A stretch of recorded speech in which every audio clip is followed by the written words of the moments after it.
Hello there, Tony Meadley once again, and welcome back to my workshop. I've had just a quick shout out for the Wood Dude. You can check his site out. I don't think he's got a YouTube channel, but he has got a website, and it's www.wooddude.co.uk. Check it out, it's quite neat, got some lovely stuff on there, so want to check out. If anybody else has got any stickers, please contact me and I'll give you my address. Send me a private message and I'll give my address. Anyway, today's project, I'm going to do a segmented bowl. Yes, I know I just can't get enough of segmenting. I just absolutely adore it. So all I've done, I've got a piece of lovely oak. All I've done, I've glued the chucking point onto it, and I'm going to build it up for probably 2 or 3 rings. 2, 3, might even go 4. But anyway, it's 8 inches, or it's going to be 8 inches in diameter. So I'm going to get it into the lathe, clean this bottom up, make the segments, and I think I'll put a little bit of Sepele with the oak. I just like that little bit of sparkle in it, and the oak itself comes up lovely with a bit of eyeglass polish on. So without further ado, we will get it in the lathe, get it sorted out, you know, leveled out, rounded, and then we will glue the physical rings onto it.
I'm sorry to repeat myself, but as I'm getting new subscribers all the time, I think it's only fair that we go right through the process.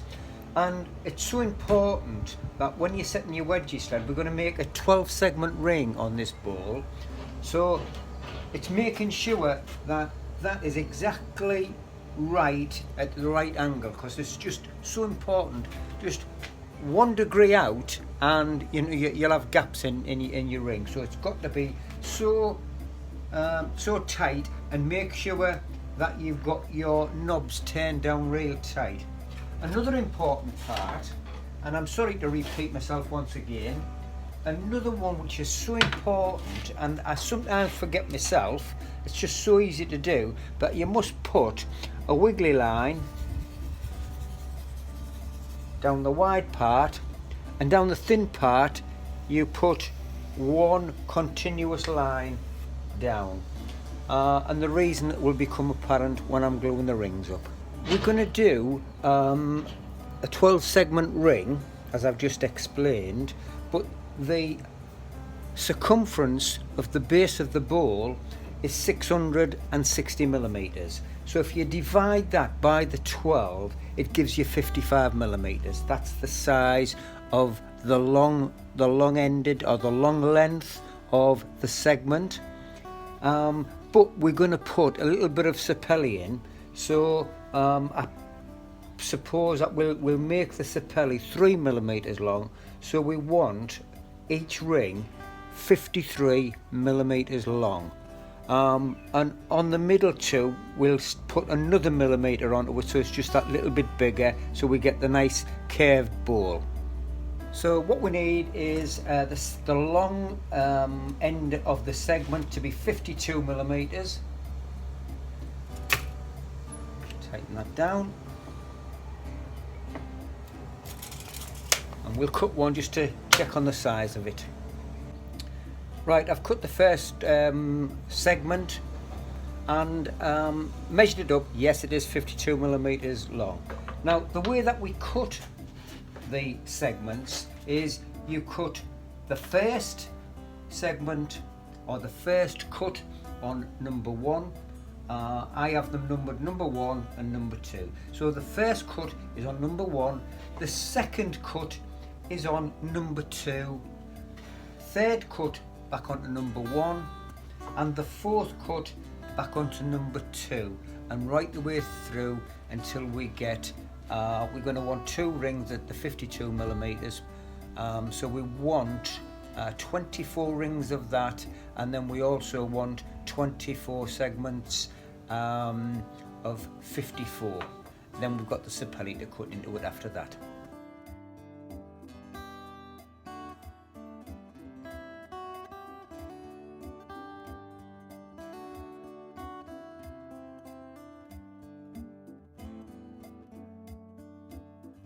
What we need to do for the little slithers what's going to go in is all we do is we measure the length and the width of the segments, and obviously on this occasion it's turned out at 42 by 20. So I've cut that up, and all we're going to do is cut slithers. They have to just a 90-degree angle. They don't need no angle on this one. All it is just to fit in between them, and as long as they're nice and parallel, that's okay. So we want 48 at 3 millimeters wide.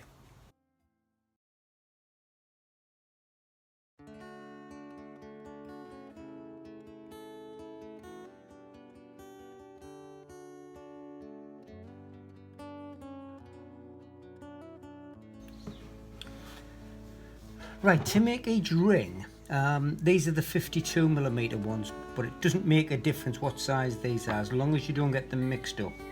Now, it's so important that we don't sand that part there, because that's at the right angle, and all we have to do is getting just rid of the fuzzies on that one, on that edge there, and any edges that have fuzzies on. And if you need to take it off there, just do it at a slight angle, but whatever you do, don't take it off there, because that's the correct angle what we are.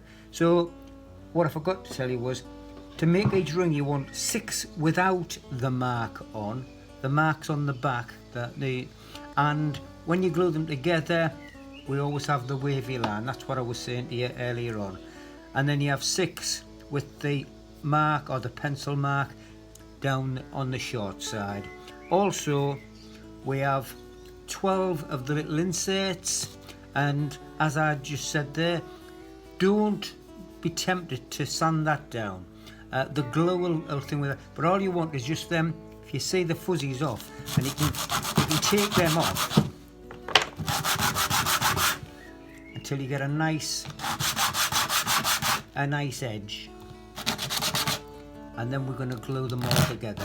So I'm not going to let you watch me sand all these down because you'll fall asleep. So I'll come back to you when I've got them all ready to glue up. What we need for each ring is 6 with the lines on the short side and 6 with no lines on the front, but they've got the longer lines on the back. And I always find it best if we just make it up first. Just do a dry run, for want of a better word. I just think it works better. You know, you can try, make sure that there's no gaps in it. And I just think it works out a lot better. And all we do is we make sure that all the wavy lines are on the top, and then we've got a one with a line on the front, no line, a line on the front, no line, and obviously these ones with the no line have the mark on the back. Then we take the little slithers or pieces of Sepele and put them in.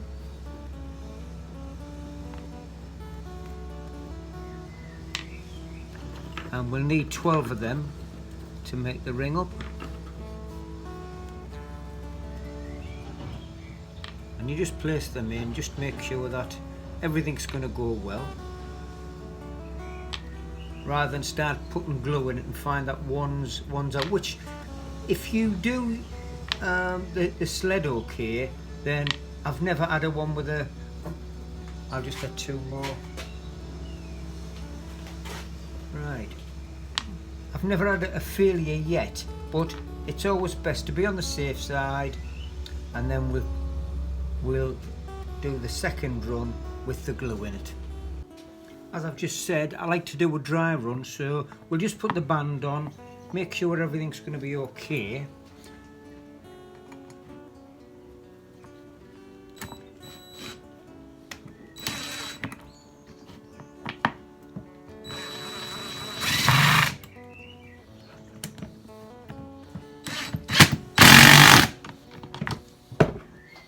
And then that's it. There's going to be no gaps. It's not exactly because I've just done it without the glue, but the most important part is that there is no gaps. They're all at the right angle, and then we can sand this down to the exact size, and then glue it all together. Now it's time for my least favourite time, is to glue up. So all I do is, as I explained earlier on, I do a dry run, put it on, slacken it off, and then you've got them in place, and I just take one at a time. I have a little glue pad here, a little piece of cardboard full of glue, and that is it. One at a time.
Well, I must apologise, I forgot to turn the camera on when I was gluing them all up.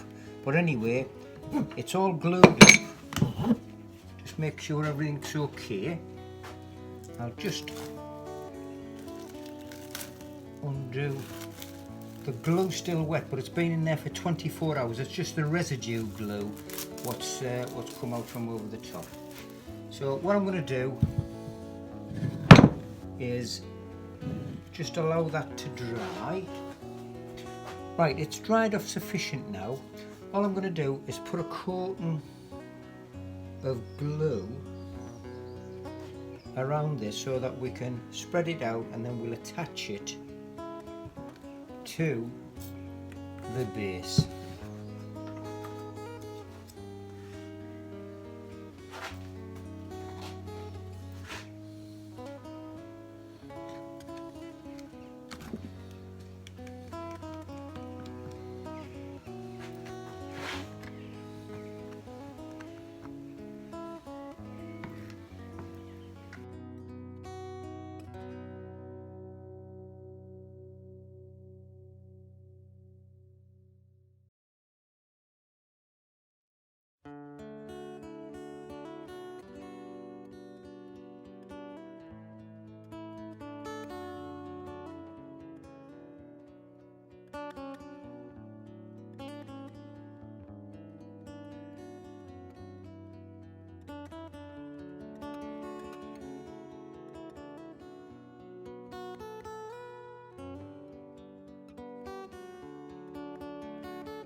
Well, got it done, and as you can see,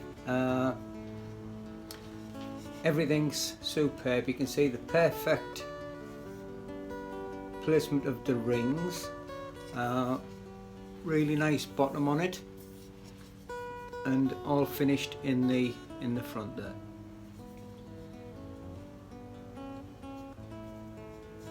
In the end, I covered it with 4 coats of high gloss wax, and then I finished it as usual with the microcrystalline wax, just to save any fingerprints on it. It doesn't stop them 100%, but it definitely does alleviate the problem, or it helps towards it anyway. So as I keep saying, if you want to purchase this, or if there's anything else what you've seen me make, but feel free to visit my website. I'll put a link in the description box, and all the items are for sale on there. If you like what I'm doing, please give me the thumbs up. It does mean a lot to me. I know I keep saying this time and time again, and I'm sure you're sick of hearing me saying it. It's just a way that YouTube measure me by. So if you like what I'm doing, please give me the thumbs up. Please subscribe if you haven't already. And once again, thank you very much for watching. Bye now.